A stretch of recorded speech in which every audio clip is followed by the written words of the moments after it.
Buenas tardes, soy el doctor Jesús Torres Espinosa y hoy continuaremos con el tema de dispepsia. El día de ayer comenzamos aclarando que el término correcto para la gastritis pues es una enfermedad, se llama dispepsia, es el término correcto, y vimos algunos de los síntomas que tiene, qué diferencias encontramos con el ERGE, por ejemplo, y las causas que conlleva. Entonces vimos ya, por ejemplo, las causas alimentarias, cómo es que algunos alimentos o sustancias de uso cotidiano pueden provocar irritación de la mucosa gástrica llevando a la dispepsia. También vimos la causa medicamentosa, que como ya hemos visto hasta la saciedad, pues los AINES van a ser la principal causa de tipo farmacológico en provocarnos una dispepsia. Y esta pues vamos a encontrarla muy comúnmente en pacientes que padecen dolor crónico o en pacientes ancianos que pues llevan un tratamiento analgésico que no está siendo debidamente vigilado y debidamente llevado. Entonces estos pacientes, conforme sienten dolor, consumen los AINES de forma indiscriminada, lo cual va a debilitar las barreras protectoras de la mucosa gástrica y provocar la inflamación al final de cuentas. Si esta inflamación persiste, se puede generar ahora lo que sería una úlcera. Entonces tendríamos ahora una enfermedad ulceropéptica. Así que una úlcera no viene a ser más que la erosión de esa capa mucosa del estómago. Ahora bien, no todos los pacientes, la mayoría de los pacientes que tienen úlceras pépticas, pues van a desarrollarnos o tienen una dispepsia. Pero no todos los pacientes que tienen dispepsia nos van a desarrollar una úlcera. Hay personas que pueden tener toda su vida padeciendo de la dispepsia y no nos van a generar las úlceras. Y por el contrario, podemos encontrar una persona que tal vez tenga los síntomas y no nos demos cuenta que tiene una úlcera hasta que se le haga algún tipo de estudio como una endoscopía. Ahora bien, la importancia de mencionar la úlcera péptica en el caso de la dispepsia es porque podríamos ver una especie de patrón o de avance en estas patologías gástricas. Por ejemplo, recuerden cuando vimos las enfermedades respiratorias, cómo podíamos relacionar un paciente con asma y cómo iba él a llevar otro tipo de enfermedades como una bronquitis, tal vez una neumonía, el mismo mal manejo de su asma, podrían acabarnos por dar un EPOC, una enfermedad pulmonar obstructiva crónica. Entonces podemos ver cómo varias patologías de no ser controladas de forma adecuada pueden ir evolucionando en formas más complejas, irse complicando hasta el grado de darnos una enfermedad ya irreversible. En el caso de las enfermedades del tubo digestivo, como en el caso de la dispepsia, pues el siguiente paso de una dispepsia no controlada, que el paciente no nos hizo caso en nuestras recomendaciones higiénico-dietéticas, no llevó su tratamiento como debe haber sido, pues va a pasar de una dispepsia hacia una úlcera. Puede presentar esa dispepsia y esa úlcera aparte pues un reflujo gastroesofágico, que primero es el reflujo gastroesofágico, o sea, es el retorno del contenido gástrico hacia el esófago, y si este persiste, pues nos va a generar posteriormente una irritación de la mucosa esofágica inferior, lo cual ya ahora sí se traduciría en un ERGE, en una enfermedad por reflujo gastroesofágico. Pero lo que vamos con la úlcera péptica es que pues si persiste la úlcera péptica, pues esta nos puede desembocar en una enfermedad mucho más peligrosa que sería el cáncer gástrico. Hay otras complicaciones aparte de la úlcera péptica, que son por ejemplo la perforación de la misma úlcera o que sangre. Pero si tenemos un paciente que tiene un historial de muchos años de evolución, con historial de úlceras, a lo mejor un sangrado, una dispepsia de mal control, pues puede desembocarnos en un cáncer gástrico, que vendría a ser una de las complicaciones más temidas de este tipo de patologías. Ahora, de todos nuestros pacientes que pueden desarrollar, si tenemos 100 pacientes con dispepsia, de 1 a 3 nos pueden desarrollar un cáncer gástrico, ¿sí? Normalmente podemos decir que estos pacientes se van a diagnosticar cuando ya tenemos una etapa muy avanzada del cáncer. ¿Por qué? Pues porque los pacientes que tienen dispepsia pues viven con ella o conviven con esa enfermedad durante mucho tiempo durante su vida, ¿sí? Entonces podemos decir que se acostumbran.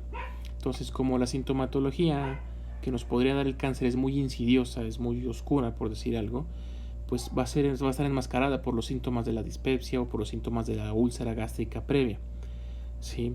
muy pequeña cantidad de pacientes se van a ver afectados por debajo de los 45 años. Vamos a ver el cáncer gástrico que es prácticamente de personas mayores a los 50 años, ¿sí? Cosas que nos pueden incrementar el riesgo de que nuestro paciente con dispepsia o una úlcera péptica nos desarrolle un cáncer gástrico, que sea un paciente que haya tenido cirugías previas, como por ejemplo, ya que hablamos de la úlcera, que esta úlcera se haya perforado. Entonces eso va a requerir que se haga una laparotomía, va a haber manipulación, vamos a generar irritación.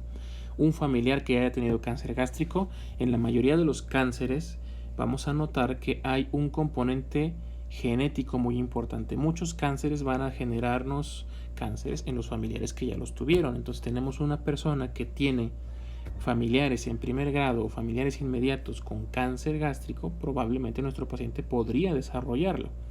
No es una seguridad, pero sí un factor de riesgo. Y una causa propia también de la dispepsia o gastritis, que es una infección por el Helicobacter pylori.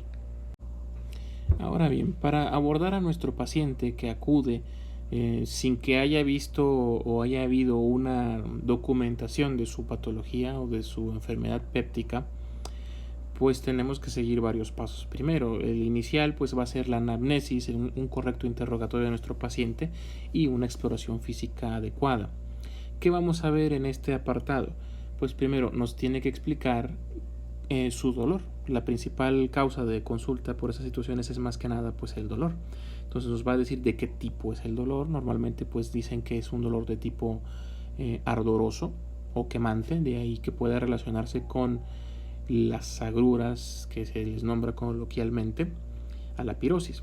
También nos va a decir una localización, dónde localiza. Como les mencioné en la vez anterior, pues va a localizarnos el dolor principalmente hacia lo que es el epigastrio, a veces hacia un poquito inclinado hacia el flanco izquierdo.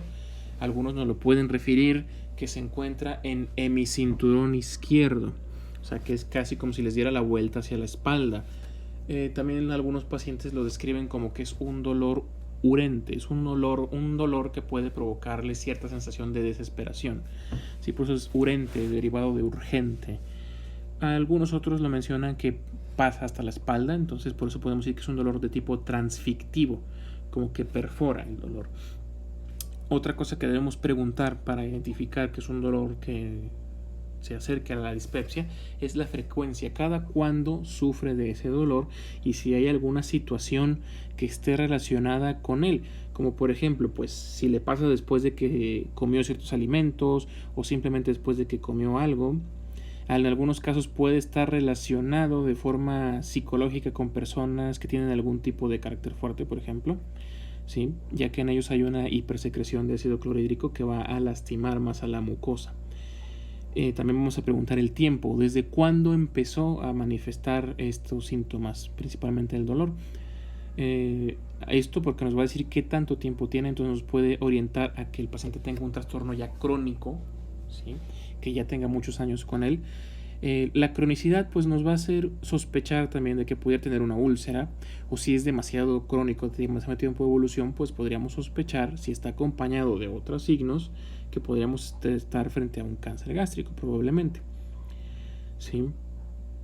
Además pues tenemos que saber diferenciar o que nos dirija hacia si es un dolor provocado por patología de la vía biliar o del páncreas, ¿sí? En cuyo caso, pues por ejemplo en el caso de la vía biliar el dolor puede estar en epigastrio, pero o marcado más en el área hepática hacia lo que es el flanco y el hipocondrio del lado derecho, o en el caso del páncreas puede estar más localizado hacia el flanco izquierdo, ¿sí?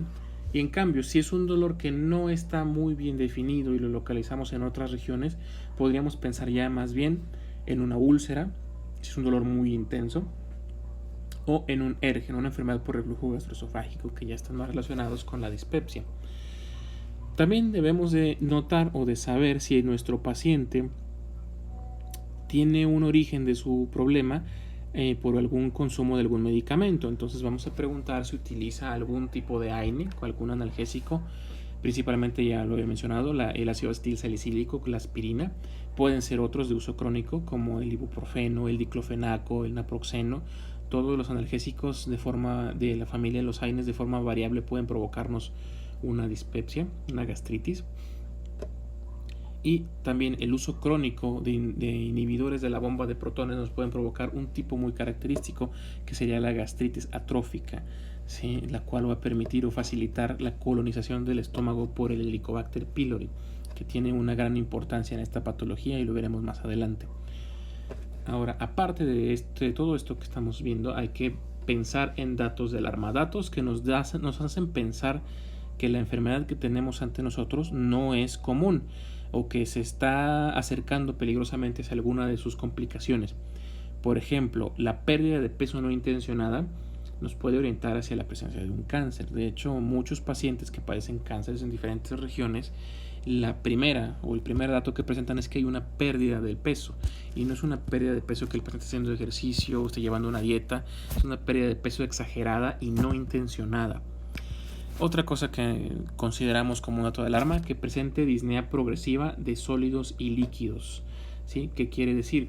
Es disfagia, esta disfagia quiere decir que el paciente se le dificulta deglutir los alimentos o siente que los alimentos para pasar al estómago se atoran, ¿sí? Esta va a ser progresiva porque pues, al principio batalla con los sólidos, conforme va avanzando resulta que ya no puede comer muy dura la comida, tiene que comer papillas, y más adelante a lo mejor ya batalla incluso para pasar líquidos, ¿sí?